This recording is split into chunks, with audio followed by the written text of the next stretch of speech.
Medieval castles, those picturesque fairy tale fortresses that dot the European countryside, inspiring dreams of chivalry, romance, and rampant dysentery.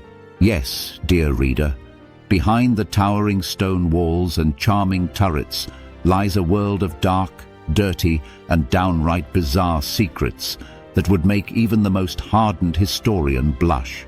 So, grab your goblet of questionable mead and let's take a sarcastic stroll through the not-so-glamorous underbelly of medieval castle life. Spoiler alert, it's not all jousting and feasting. When you hear the word dungeon, you probably imagine a dark, dank pit filled with chains, skeletons, and the occasional moaning prisoner. And sure, that was part of it. But here's the kicker. The dungeon was often just the castle's basement. That's right. Your medieval lord wasn't above storing his wine barrels next to a guy who forgot to pay his taxes.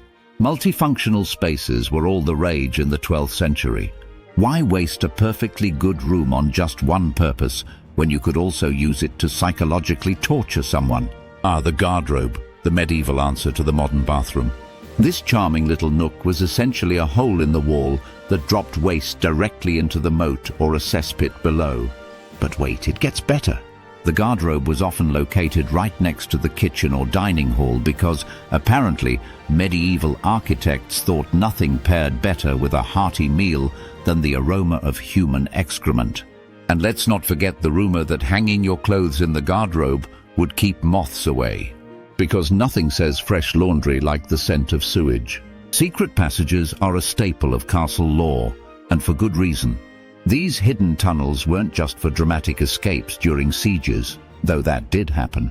They were also used for spying on guests, servants, and even family members. Imagine hosting a grand feast, only to realize your host is eavesdropping on your drunken ramblings from behind a tapestry. Privacy? Never heard of her. Medieval lords were the original influencers, and their castles were the ultimate reality TV sets. The Great Hall was the heart of the castle, a grand space where feasts were held, justice was dispensed, and everyone slept. That's right, the same room where you gorged on roasted boar and mead was also where you curled up on the floor with your fellow peasants for the night. Forget privacy or personal space. Medieval life was all about communal living. And let's not forget the fleas, rats, and other uninvited guests that likely joined the slumber party. Who needs a 5-star hotel when you can have a flea-infested stone floor? Moats are often romanticized as shimmering barriers protecting castles from invaders. In reality, they were more like open sewers. Aside from the occasional alligator, yes, some castles actually imported them for security, moats were filled with garbage, animal carcasses, and, of course, the contents of the garderobe. Swimming across a moat to attack a castle wasn't just risky, it was downright disgusting. Imagine climbing out of that sludge only to be met with a hail of arrows. Talk about adding insult to injury. Every castle had a chapel because nothing says holy sanctuary like a room where the Lord could pray for forgiveness after executing his enemies. But chapels weren't just for spiritual reflection, they were also political tools. A lavish chapel was a status symbol, a way to show off your wealth and piety, or at least the appearance of it.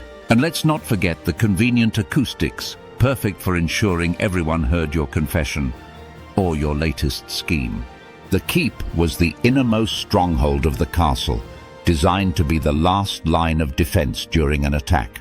It was also where the lord and his family would retreat during a siege. Sounds cozy, right? Wrong.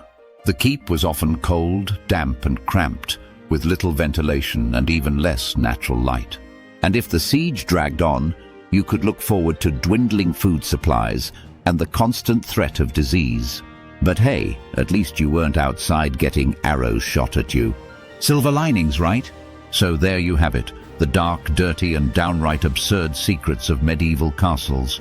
These stone fortresses may look like something out of a fairy tale, but they were more like a cross between a prison, a sewer, and a reality show.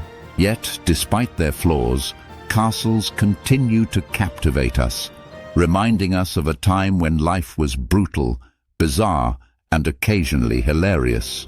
Next time you visit a castle, take a moment to appreciate the ingenuity and insanity of its design, and maybe bring some hand sanitizer, just in case.